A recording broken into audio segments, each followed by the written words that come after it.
लेकिन एक और खबर है जिसको लेकर पूरा का पूरा देश इस वक्त दुआएं कर रहा है और वो खबर है उत्तरकाशी की, जहां 41 मजदूरों की जिंदगी अभी सकते में पड़ी हुई है, जिन्हें बचाने के लिए युद्ध स्तर पर काम चल रहा है। फिलहाल रेस्क्यू ऑपरेशन अपने अंतिम चरण में पहुंच चुका है। सिर्फ 10 मीटर की दूरी है, 10 मीटर की दूरी पर मजदूर हैं जिन्हें बचाने के लिए लगातार मशीनें अपना काम कर रही हैं। क्या कुछ हालात हैं फिलहाल और कैसे मजदूरों को बचाया जा रहा है, इस रिपोर्ट में देखिए।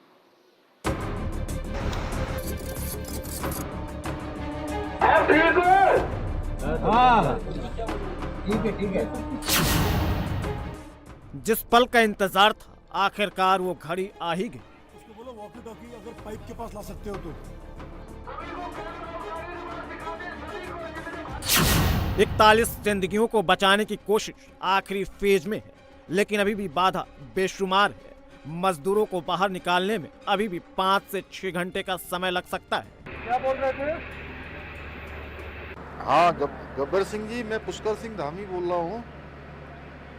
राम राम, कैसे हैं आप लोग?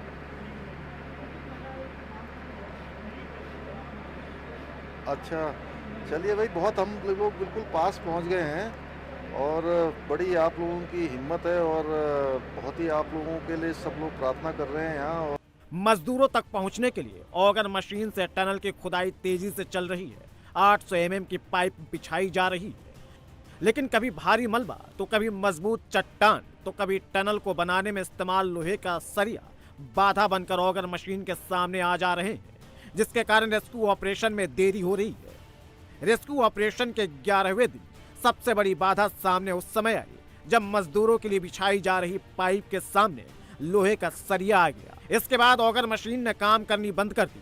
रेस्क्यू ऑपरेशन में जुटी टीमों की सांसें फूलने लगी, लेकिन रेस्क्यू टीम हिम्मत नहीं हारी। 800 mm मोटी पाइप में एनडीआरएफ की टीम घुसी और जहां ऑगर मशीन काम करनी बंद कर दी थी वहां पहुंचे। फिर गैस कटर के जरिए लोहे के सरिये को काटा गया। इस काम में करीब 5 से 6 घंटे का समय लग गया। अभी कोशिश ये कर रहे हैं कि 45 मीटर से आगे 6 मीटर और जाने के लिए जो पाइप की असेंबली हमको वेल्ड करनी होती है वो हम इस समय तैयार कर रहे हैं।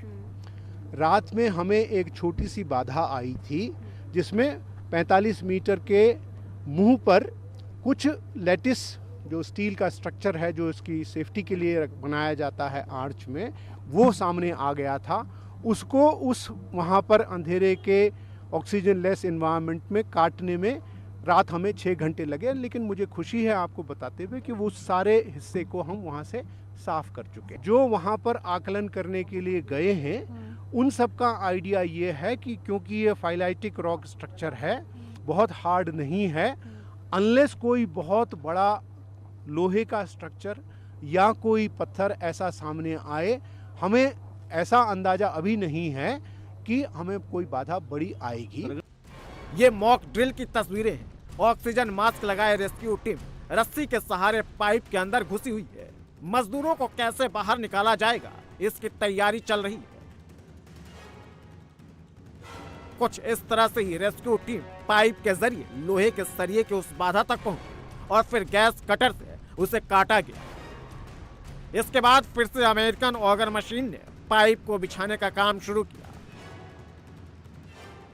जिस तरह पहाड़ हमको एक के बाद एक चुनौतियां सामने देता रहता है, वो चुनौतियां कल रात में भी आई, आपको मालूम है। तो ये कहना मुश्किल होगा कि आज शाम में हो जाएगा, लेकिन हम आशावादी हैं, होपफुल हैं कि आज शाम तक हम उनको कर पाएंगे। सर, बहुत अंतर बाकी। पाइप डाले जाने के बाद पहले तो ये डिटरमिन किया जाएगा कि पाइप पूरी सुरक्षित है, तो हमारे लड़के पहले अंदर जाएंगे। थोड़ा बहुत मलबा रहता है या पत्थर वत्थर रहते हैं जो कि स्ट्रेचर की व्हील्स के ऊपर मूवमेंट को अगर दिक्कत कर सकते हैं तो हम उसकी सफाई कर देंगे ठीक से, और लड़के पहले अंदर जाएंगे ताकि वो अपना इक्विपमेंट उस तरफ ठीक से पहुंचा पाएं। और फिर हमने 3-4 टीमें तैयार कर रखी हैं, स्ट्रेचर्स तैयार हैं, फिर हम उनको निकालना। एक बाधा से रेस्क्यू टीम अभी निपटी ही थी, तब तक अमेरिकन ऑगर मशीन में खराबी आ गई, जिसे ठीक करने के लिए दिल्ली से हेलीकॉप्टर से 7 एक्सपर्ट बुलाए गए। 12वां दिन और 41 जिंदगियों को बचाने की ये जंग जारी है। अब आखिरी 10 से 12 मीटर बचे हैं, जिसे पार करने के लिए पूरी मशक्कत की जा रही है। कुल मिला के 45 से 50 मीटर के लगभग पाइप अंदर जा चुका है, जिसका डायमीटर 800 mm है, यानी करीबन 37 इंच के लगभग इसका डायमीटर है। वहीं दूसरी तरफ अब तैयारी कर ली गई है ताकि जल्द से जल्द टनल के अंदर जाकर जो पाइप है उसे 57 मीटर पार किया जा सके और 41 जिंदगियों से मिला जा सके। एनडीआरएफ को यह जिम्मा सौंपा गया है कि पाइप के अंदर जाएं और जो ऑब्स्ट्रक्शन बीच में आया है लोहे की पाइप की वजह से जो आगे नहीं बढ़ पाए, जिसे काटने की कल से लेकर आज तक कोशिश की जा रही है हाइड्रोलिक कटर और अलग इक्विपमेंट से, ताकि जल्द से जल्द किया जा सके। मिट्टी धंसने के कारण टनल 57 मीटर तक ब्लॉक है।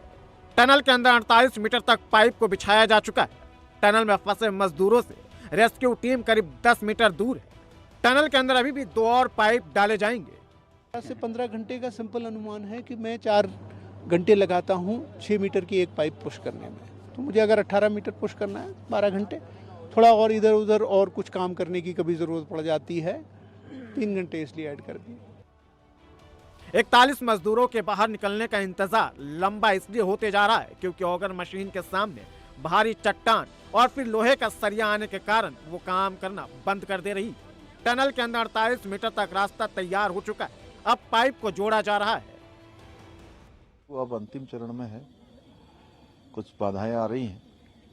हम भगवान से प्रार्थना करते हैं कि जल्दी से जल्दी वो पूरा हो और जल्दी से जल्दी हमारे सभी श्रमिक भाई सकुशल बाहर आएँ।